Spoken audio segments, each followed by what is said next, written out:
in sophomore year. It was just kind of something I tried, you know, just see how it was, and then I find it enjoyable, you know, I find it relaxing. It's just something I enjoy doing, so that's why I started smoking. I started smoking when I was about 15 years old, and I had just gotten a boyfriend, and he was older than me. And I hung out with him and all of his older friends. They were seniors in high school, and I was a sophomore, and they all smoked. And so I started having a cigarette every once in a while when I was hanging out with them, and I don't remember exactly the day specifically when I bought my own pack, but I do remember I started smoking Marlboro 27s, and I started buying my own, and I guess that was that. I started smoking when I turned 18 because I could, and I got a tattoo that same day just for the hell of it. I mean, the Beatles smoke cigarettes, and they're pretty cool guys. I try and like emulate them as much as I can. I originally started smoking because it was a way for me to get away. My parents had divorced 3 days after I turned 18, and it was the only way I could do something and get away from all the problems inside the house because nobody else in the house smoked. I started smoking senior year. I was just chill. That means relaxing. Calms me down. So that's why I started. There was no reason why. I mean, I grew up in a household of smokers, and I was always that kid who broke my parents' cigarettes and like ran it under the faucet. Always told them I wouldn't, but I don't know, probably seeped into like the subconscious, and someone pulled out the Camel Crush, let me have a hit. It was already popped, and I got that wave of menthol, and it was just like a whole new beginning. It really was. So I can't tell you why. There was no reason why. I just took that first drag. It's just my Japanese cigarette case. Bring a mirror to my face. Students smoking on campus, they, if we provide the receptacles, the black cans and stuff that we use on campus, it's not a problem to me. As long as I don't see cigarette butts in my plants and trees and all that stuff in the residence halls. We had purchased the little pickers for picking up paper and cigarette butts, but the little black cans have been very helpful. So, I don't try to discriminate. I think if students want to smoke, they can smoke. I mean, I don't recommend that they smoke, but that's my own personal opinion, because I don't smoke. I would consider the campus probably no more, no less smoker friendly than most college campuses that I've been on, where campuses are implementing either state law or college policy about how far from a building one can smoke, and setting up locations for people to smoke if they choose to do so. Students wanted to be able to have a place to smoke. When we opened the campus center building, what we were finding is that students were smoking in the courtyard area, by the dining areas, generally throughout all of the exterior patio areas. And not only is this a violation of California law, but it's also a violation of college policy. The smoking policies on campus are a little frustrating because I don't think the administration here quite understands the exact details of the laws that are outlined for smoking in LA County. I do agree that there is a law in the county that says that you're not allowed to smoke within 20 feet of a building, but they have this crazy notion that Whittier is Los Angeles County. Whittier is an incorporated city in the county of Los Angeles.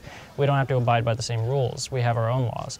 So until the city passes an ordinance, I don't see why we have to abide by the county rules. However, being a private institution, I agree that I will live by their rules. But if I have to be 20 feet from a building and I'm getting harassed when I'm 35 feet from a building, I don't think that's right. I don't think I have to be told to go to my smoking bench and be ostracized as a smoker. Well, you're not allowed to smoke in front of any kind of entrances, in front of any kind of operable windows as well. I feel that the policies that are around the smoking culture really help to be able to create a balance between people that are smokers and are not smokers. So to protect those who are not smokers, you can't smoke in front of doorways. You can't smoke in front of operable windows. You have to be at least 15 feet away from any kind of entrance to a building. We also do have areas such as the campus center that you can't smoke at all in, and so that kind of protects people that are not smokers. And so I do feel that there are opportunities for you to be able to smoke on campus, and they are definitely widely available around locations on campus, but there are also locations that kind of protect the rights of those who do not want to be involved in that type of culture.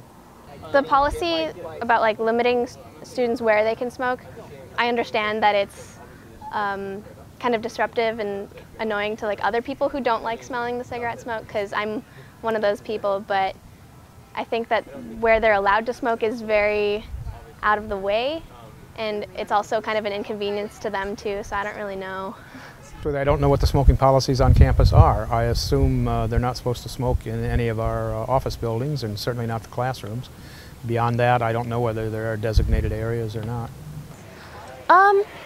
It's complicated because I think the smoking policies on campus, I get it. I get that people don't want to be exposed to other people's smoking. It's a personal choice. It's a lifestyle choice. I completely respect that, and I would never, ever, ever want to make anybody feel uncomfortable by smoking around them.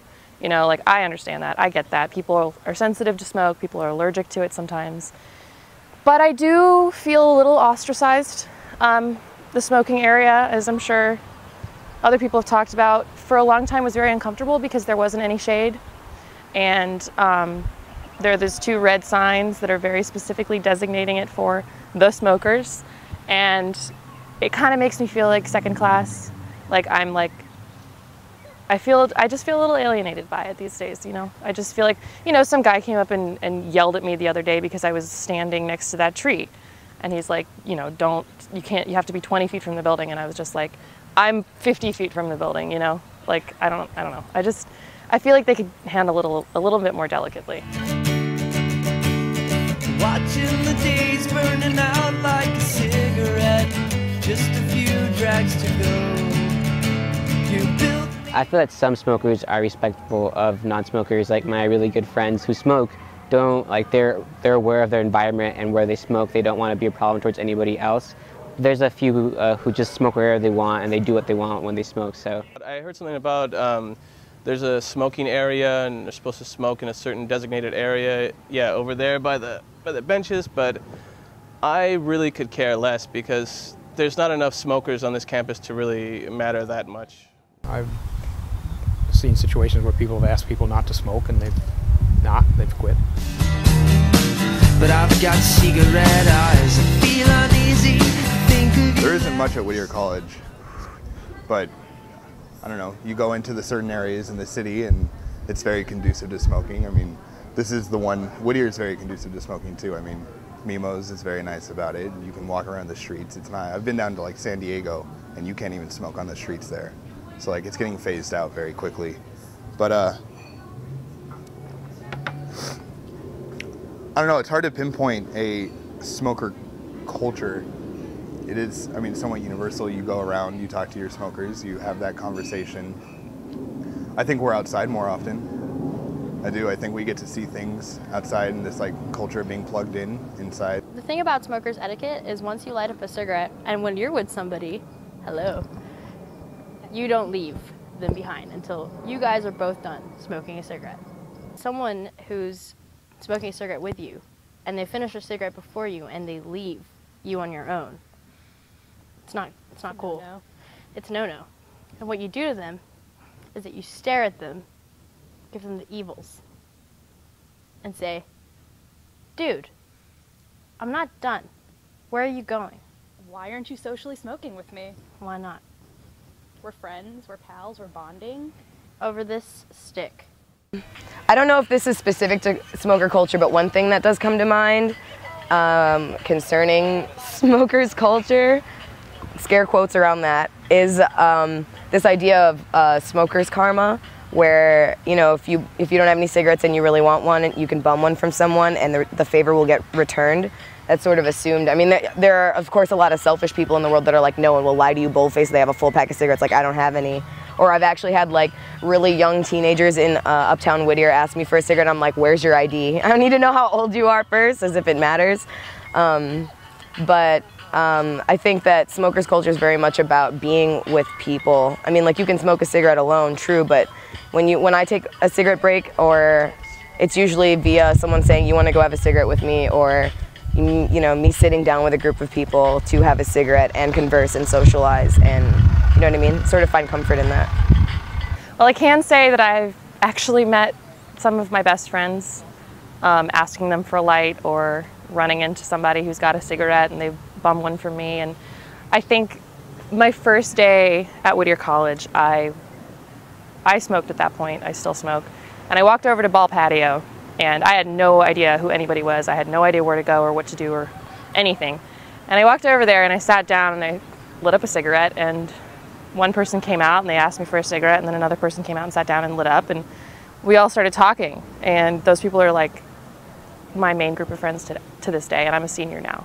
So I don't know, I mean, this might sound strange, but it has definitely brought me closer to people in some way. It allows conversation, and I think it can be positive.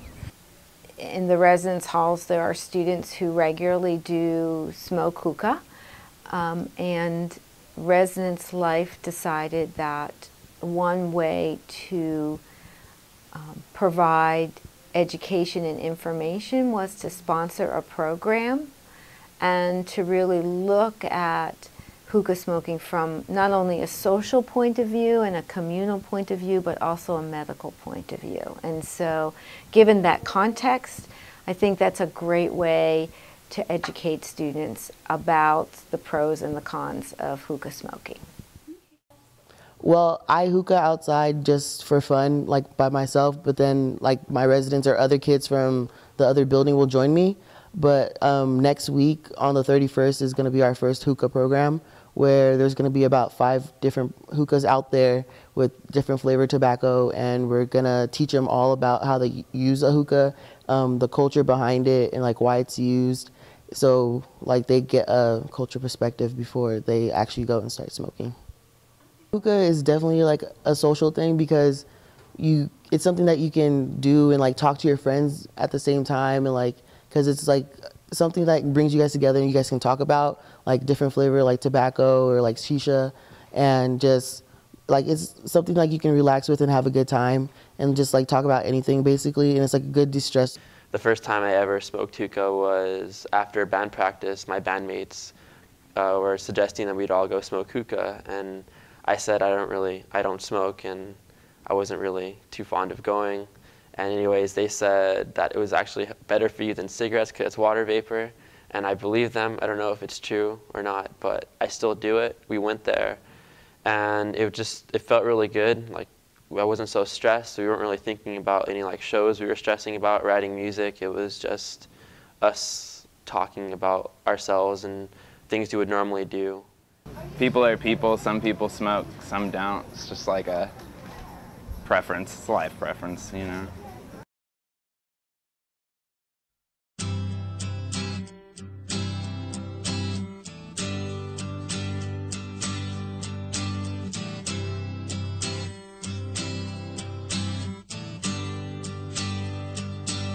Time takes a cigarette, puts it in your mouth. You pull on your finger, then another finger, then a cigarette. The water wall is calling, it lingers, then you forget. Oh, ho, ho, ho, you're a rock and roll suicide. You're too old to lose it.